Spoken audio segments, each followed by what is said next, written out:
Greetings. I have in my hand here $100 bill. Okay? And I want you to get your Bible along with $100 bill. Doesn't matter which currency. Okay? You use that currency along with your Bible. Now you're going to open your Bible and you're going to read Habakkuk chapter 1, the first 3 verses, and then move over to Habakkuk chapter 2 and read the first 3 or 4 verses. Okay? And you're going to do exactly what Habakkuk 2 is telling you to do. And then when you do that, I want you to also turn your Bible to Matthew chapter 6. And I want you to read verses 6.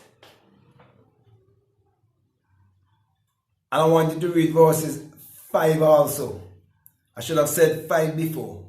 Okay, because I want you to read 5 and 6. Okay?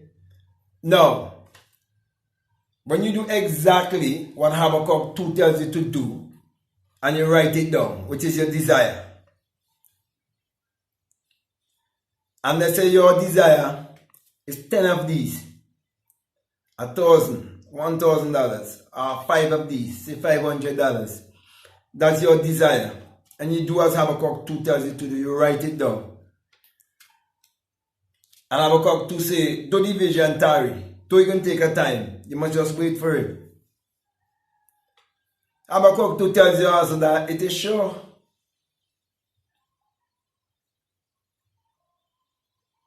When you write it down in the present tense. So you write, I am so happy and grateful for, whether is it $500 or $1,000 given to me, or whatever, because you want that money to do something, and you know the motive why you want the money, okay? And you believe the Bible. So this is not something that I make up. This is something that's in the Bible I'm showing you. So you write, I am so happy and grateful, and you write, what is your desire? Or you can write, I have. In the present tense, you can write, I have. Okay, you do that. And all you need to do is every night, just before bed, you read your desire about 9 times.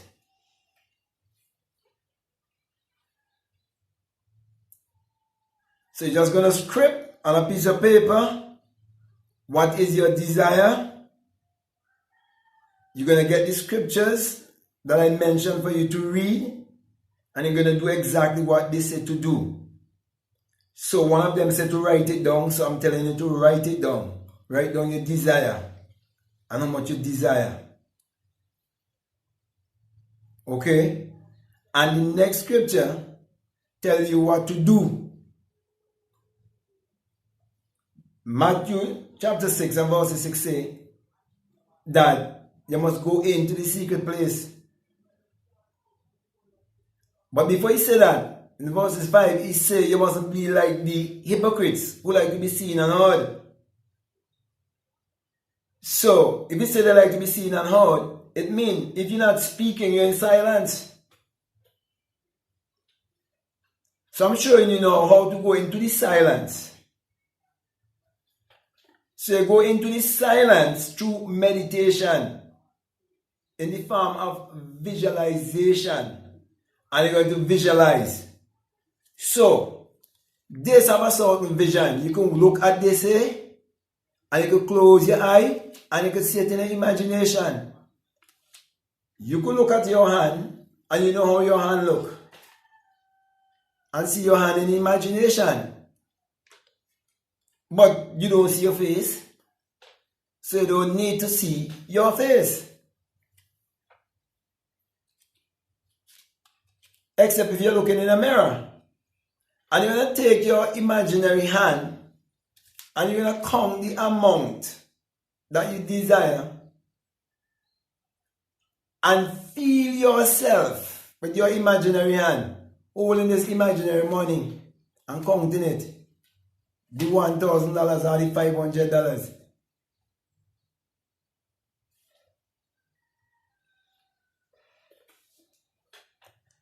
And you read your desire night after night. And the first thing in the morning when you wake up,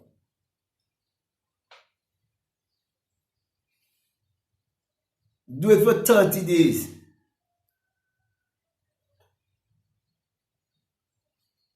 And if you prove what I'm saying, then you realize that the Creator is within you.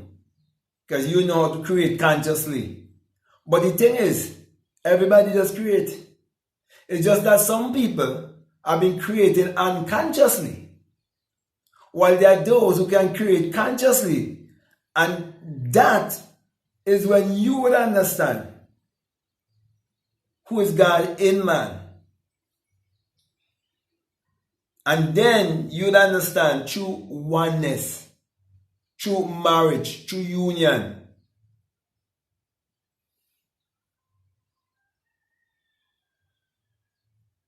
Then you will know that you're the bride. Because what? You will understand the divine law of reproduction. That every seed and every species must and will always reproduce after its own kind. It can't change. You see, you can't plant watermelon and reap pumpkin. If you are the bride of Christ, you have to be in the image and the likeness of Christ, which means you have to do the same thing. So if Christ is a problem solver, and you can't solve people's problem, then you're a liar. And I'm saying to you that if I solve a problem in your life because you're willing to do something that the Bible tells you to do and I tell you to do it as a test, then you are saying that 2 Corinthians 13:5 is lying when it says that you must examine yourself and test yourself, see if you have any faith or not. Then he said to you, he said, don't you know your own self?